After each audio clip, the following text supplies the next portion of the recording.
Bonjour à tous. Alors, voilà le corrigé du QCM, automatisme du bac 2026, centre étranger, hors spécialité, tronc commun. Voilà, alors on a un premier calcul ici, A égale 4 moins 2 fois 1 tiers. Il y a 4 propositions, il y a 2 tiers, 10 tiers, 4 tiers, 11 tiers. Bon, bah, qu'est-ce qu'il faut faire? Il faut le calculer. Il faut le calculer, il ne faut pas essayer de procéder par élimination, on ne voit pas à l'avance, parfois ça peut se simplifier, parfois il n'y a plus de fractions, on peut retomber sur un nombre entier. Il faut calculer ça, je rappelle qu'on n'a pas de calculette. Donc là, il y a un mélange d'opérations. Avant de se dire, ah je vois des fractions, je mets le même dénominateur, non, non, non. On regarde les opérations, il y a une soustraction, il y a une multiplication, donc bien sûr priorité à la multiplication. C'est ce calcul qu'on va faire en premier, on va insister en mettant des parenthèses. D'accord, donc tout ça c'est sur votre brouillon. Vous avez à faire 2 fois 1 tiers. Bon, bah 2 fois 1 tiers, j'ai un mélange entre un nombre entier et une fraction, d'accord? Mais avec un fois. Alors de toute façon, quand il y a un mélange comme ça, le réflexe, c'est de mettre sur 1.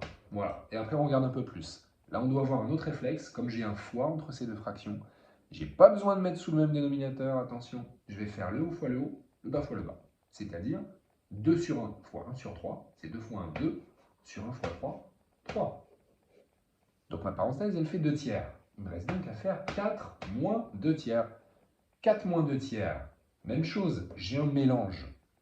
Nombre entier, fraction. Donc réflexe sur 1, ok. Et là, par contre, attention, mon opération, c'est un moins, ok. Donc je suis obligé de mettre sous le même dénominateur. Là, c'est pas le haut moins le haut, le bas moins le bas, ou je ne sais quoi. C'est je dois avoir des tiers, ok. Donc je fais x3 ici, pour avoir des tiers, comme ici. Et si j'ai fait x3 en bas, je fais x3 en haut. Voilà. Donc cette fraction de gauche, en fait, c'est 12 tiers. 4 fois 3, 12. 12 tiers moins 2 tiers. Là, c'est des tiers, même dénominateur. Je peux donc travailler uniquement sur les numérateurs et faire 12 moins 2. 12 tiers moins 2 tiers, il me reste 10 tiers. Voilà, c'était donc la réponse B.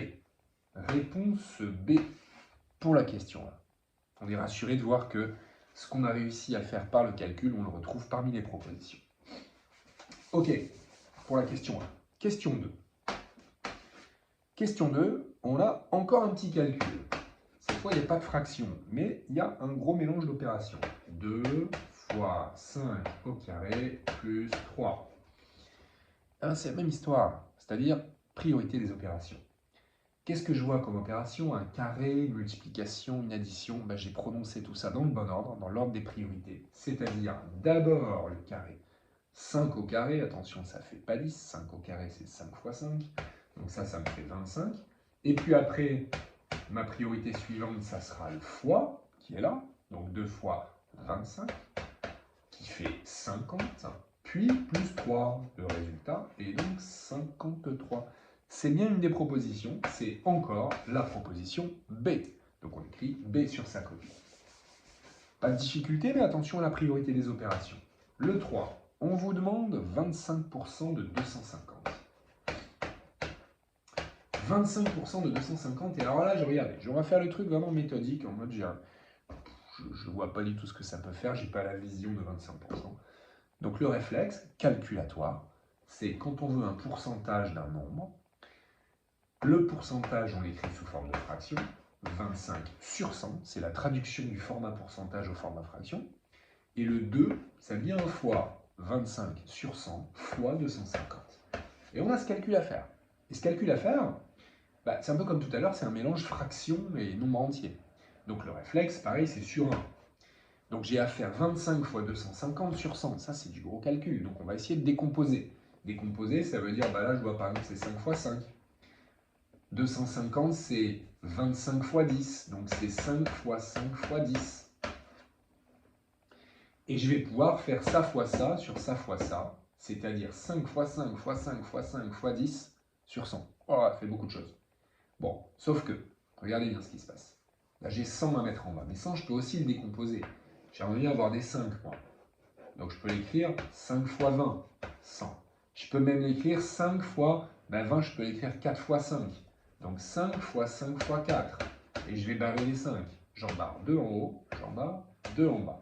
Il me reste 5 fois 5 fois 10 sur 4. Wow. Bon, lui, je peux l'écrire 5 fois 2. Et lui, je peux l'écrire 2 fois 2. Donc, je continue à barrer. Il me reste 5 fois 5 fois 5 sur 2. Ben, c'est pas si simple. 5 fois 5, ça fait 25. 25 fois 5, je suis embêté. C'est compliqué quand même. 25 fois 5, c'est 25 fois 10, 250 divisé par 2, 125. 125 divisé par 2, 62,5. C'est une des propositions. C'est quand même fastidieux tout ça. Et ça, c'est si on n'a pas la vision et si on est habitué à faire les choses de manière méthodique. Pourquoi pas? On va essayer de décomposer au maximum, de barrer, en ayant des fois, ça fonctionne. Maintenant, il y a peut-être un autre, quand même, on va parler de l'autre possibilité pour travailler sur ce genre de choses. C'est que 25%, c'est pas n'importe quoi comme pourcentage. 25%, c'est le quart de 250 qu'on me demande. Donc le quart de 250, 250 divisé par 4, c'est la moitié de la moitié. Alors la moitié de 250, c'est 125, pas trop dur. Et la moitié de 125, c'est 62,5. De toute façon, si j'ai à faire la moitié de 125 et que je galère un peu, je regarde les propositions, bah, il n'y a que 62,5 qui peut correspondre. Vous voyez? Donc là, la deuxième méthode est beaucoup plus rapide, mais bah, on est tombé sur 25%. Quoi. Si je vous avais mis 15%, bah là, on est obligé de faire ce qu'on avait fait avant, c'est-à-dire 15 sur 100 fois 250 et on décompose. Voilà. C'était donc la réponse numéro A. Et oui, pour la question 3. Ok, super. On y va sur la 4. La 4, eh ben, c'est un article qui coûtait 300 euros. Et il y a eu une baisse de 15%. Voilà. Bon, bah, les baisses comme ça, hein, les baisses et les hausses en pourcentage, on voit bien ce que c'est des coefficients multiplicateurs. Je pars de 300 et je le multiplie par un CM qui vaut 1 moins 15 sur 100. C'est le genre de truc qu'on fait de tête, bien sûr. 1 moins 15 sur 100, c'est 0,85. Voilà. Alors parfois, dans les propositions, ça peut être laissé comme ça, hein, multiplié par 1 moins 15 sur 100. Mais là, on voit qu'il y a une proposition qui correspond tout à fait, qui est 300 fois 0,85. C'est la réponse B. Ok. Parlons de la réponse A, c'est n'importe quoi, moins 0,15. J'enlève 15 centimes, c'est pas du tout ça. Parlons de la réponse C, c'est fois 1,15, ce serait une hausse de 15%. Et puis la D, fois 0,15, là non, ce serait une baisse de 85% fois 0,15. Ok, c'est bon, c'est donc la réponse B. On y va pour la question 5. La question 5, on a une droite. Tiens, une droite qui descend comme ça. Une droite qui descend. Et il y a plusieurs propositions, regardez, je les note. Il y a A qui est Y égale 4x plus 2. Il y a B qui est Y égale, je vais le mettre là comme B, c'est moins 2x plus 2. C, c'est 2x plus 4. Et D, on a moins 0,5x plus 2. Voilà, c'est une droite. Donc ce qu'on va faire tout de suite, une droite, on sait que c'est de la forme AX plus B.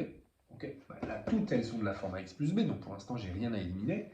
Mais on va aller travailler sur la chose la plus simple, c'est-à-dire l'ordonnée à l'origine, le petit b.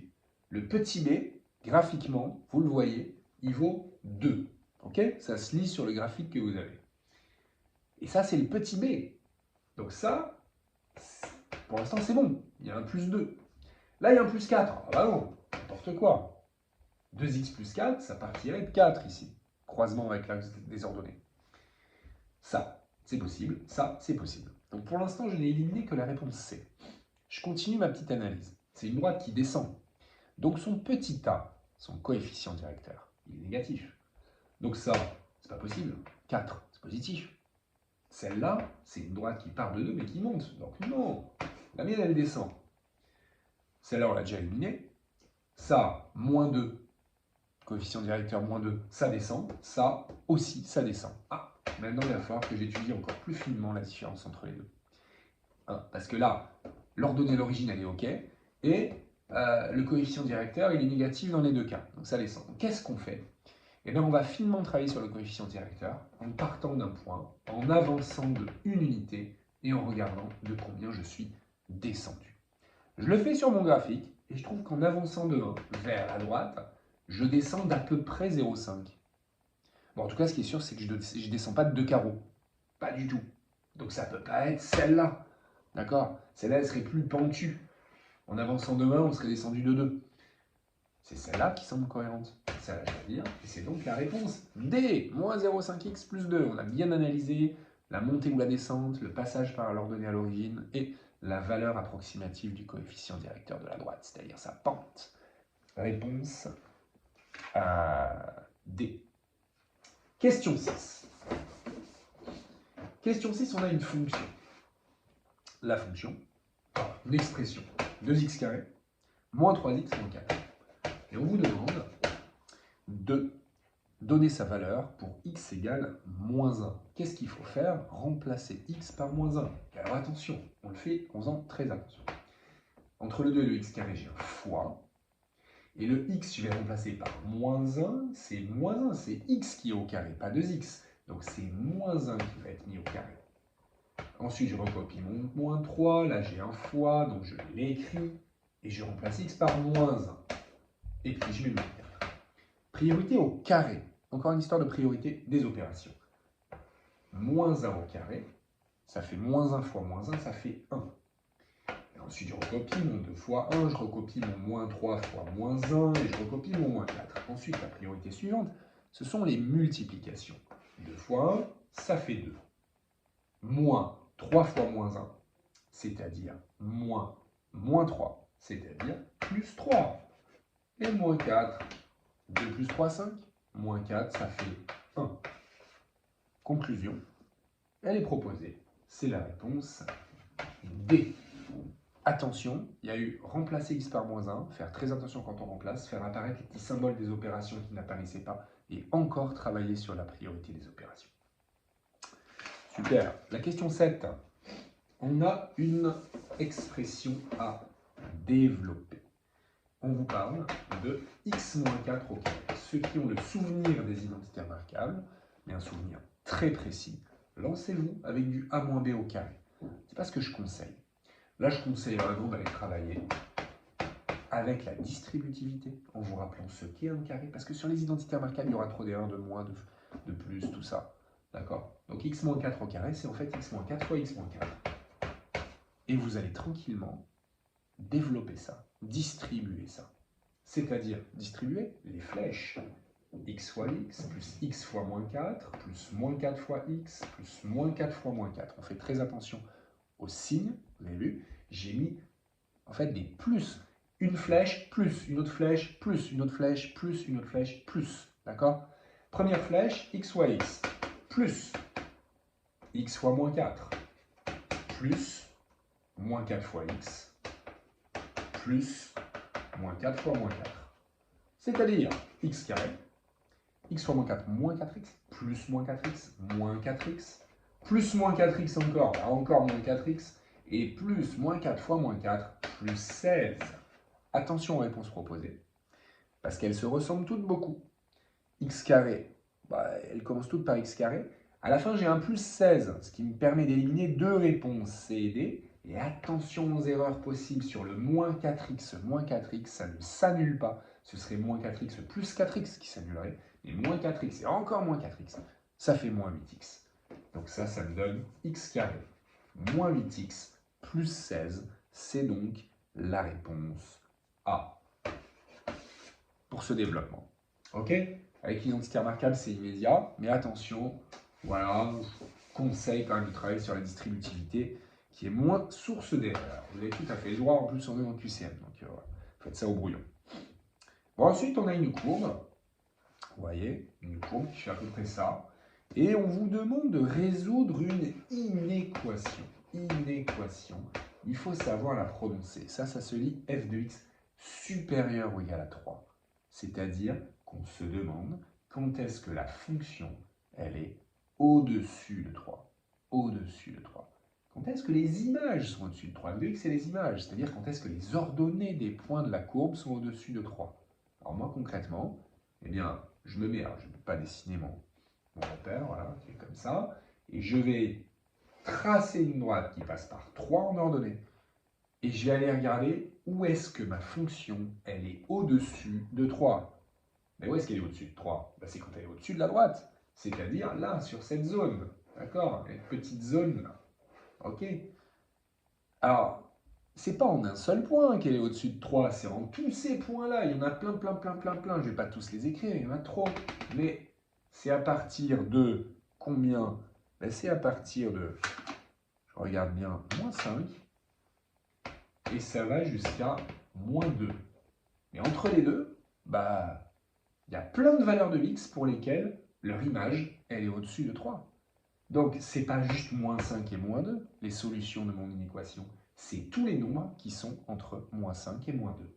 Donc, ça s'appelle un intervalle. Mon intervalle, ça va être moins 5, moins 2. Et alors, attention, intervalle, ça veut dire qu'il y a des crochets. Parce que vous avez une proposition avec des accolades. Et les accolades, qu'on écrit comme ça, ce serait uniquement ce point et stop. Ça, ce serait peut-être pour l'équation f de x égale 3. Mais ça, c'est une inéquation. Ça ne se lit pas égal, ça se lit supérieur ou égal. C'est-à-dire quand est-ce que je suis au-dessus de 3. Conclusion, c'est bien ça, les solutions. Un intervalle, c'est la réponse C pour la question 8. Voilà.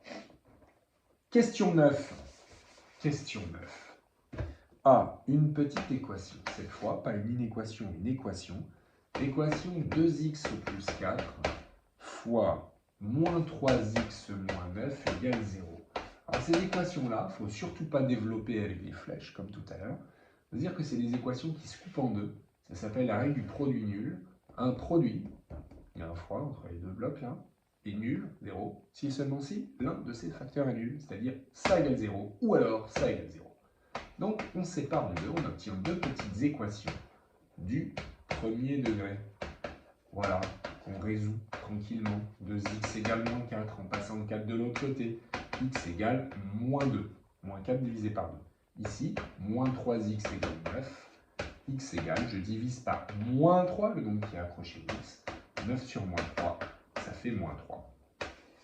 Mes solutions sont moins 2 et moins 3. Alors ça s'écrit. J'ai que deux solutions avec des accolades. Moins 2, moins 3. Je vais le chercher. Moins 2, moins 3. Ah ben moi j'ai moins 3, moins 2, mince. Ben c'est la même chose. Parce qu'il n'y a pas d'ordre dans une liste. Vous voyez? Il n'y a pas d'ordre, je peux les lister n'importe comment. C'est une liste de nombres. Moins 3, moins 2. C'est donc la réponse D. Autre possibilité, on aurait pu tester les valeurs proposées là-dedans pour voir si ça faisait bien 0. Mais finalement, c'est un peu plus long. Donc autant savoir quand même résoudre des petites équations comme ça en deux blocs. Pas difficile. Allez, question 10. Question 10, ça fait peur. On a une grosse relation. F égale G fois M fois M2 sur R carré. Et quand on regarde les propositions qui font très peur, on constate qu'elles commencent toutes par M1 égale. Qu'est-ce que c'est que ça? Eh bien, ça veut dire qu'il faut trouver M1. C'est-à-dire qu'il faut l'isoler. D'accord? Et l'isoler, regardez, ça veut dire que là, il est cerné par plein de trucs qui le gênent. Et bien, je vais me débarrasser successivement de tout ce qui le gêne. Donc, moi, ça, je le réécris. Il est à droite, je laisse à droite. C'est pas grave, d'accord? Mais le but, c'est d'avoir M1 tout seul à droite. Donc, allez, je vais tout recopier. J'ai M1, M2. Ça, on peut le faire au brouillon. Et là, j'ai F. Et on va progressivement se débarrasser des éléments qui nous gênent. Ce qui gêne M1 ici, c'est d'abord G. Et G, il est multiplié par 1. Il y a un fois ici. Donc, ce qu'il faut que je fasse pour m'en débarrasser, c'est que je divise par G pour l'enlever ici. Je vais diviser par G et ça va me faire disparaître ici. Puis, même chose pour M2. Là, j'ai un fois. Donc, pour dégager mon M2 ici, je vais devoir diviser. Donc, il disparaît ici, mais il apparaît ici en bas parce que je divise par M2. Et là, par contre, j'ai un R carré. Mais lui, il y a une division, c'est M1 divisé par R carré. Alors pour l'enlever, cette division par R carré, il faut que je multiplie par R carré. Donc je l'enlève, et là je vais multiplier par R carré. Il va donc apparaître en haut. R carré fois F divisé par G M2. Voilà l'expression de M1. Je vais la chercher, et je vois que, oui, elle est là. C'est la proposition B. En fait, elle est écrite dans le sens F R carré sur G fois M2. C'est bien la réponse B Les autres ne sont pas du tout cohérentes. L'une est une racine carrée, l'une il n'y a que des fois. Il fallait bien isoler ce qu'on voulait trouver et se débarrasser de tout ce qui le gêne par les opérations contraires à celles qu'on voit ici. On le fait successivement, tranquillement, au brouillon, et on y arrive. C'était la question 10. Est-ce qu'il y a une question 11? Je crois que oui. Tournons la page de ces automatismes. Et là, on a un arbre. Alors, là, il n'y a pas de difficulté calculatoire, il n'y a pas de calcul, mais attention, il faut bien comprendre et maîtriser la syntaxe des probas. Il y a A, il y a A bar, il y a B et il y a B bar. Et là, il y a encore B, et là, il y a encore B bar, et il y a des valeurs quand même qui apparaissent. 0,8 est ici, ok, 0,6 est ici, et 0,3 est ici. Voilà. Alors, dans la question 11, on vous donne des propositions pour un truc qui s'écrit comme ça. Voilà. Et c'est important de savoir le prononcer, très important. Ça se lit un peu à l'envers. C'est P de B bar, sachant A bar. Ok. Les sachant que apparaissent ici dans l'arbre. Ok. Ça, c'est P de A, qui n'est pas donné. Ça, c'est P de A bar, qui est donné. Et toutes celles-là, ces quatre-là, ce sont des sachant que. Donc ça va être forcément une de ces valeurs. Elle se prononce, je répète, P de B bar, sachant A bar. Alors sachant A bar, ça veut dire que je sais que A bar, il s'est produit. Donc, je sais que je suis déjà dans cette zone-là. D'accord? Sachant A bar, la probabilité de B bar. Ben, B bar, sachant A bar, c'est que je suis là. Alors là, voilà, P de B bar, sachant A bar. Tout simplement. Et j'ai pas de calcul à faire. C'est juste de la lecture graphique. Ça fait 0,6. C'est donc la réponse D pour la question 11.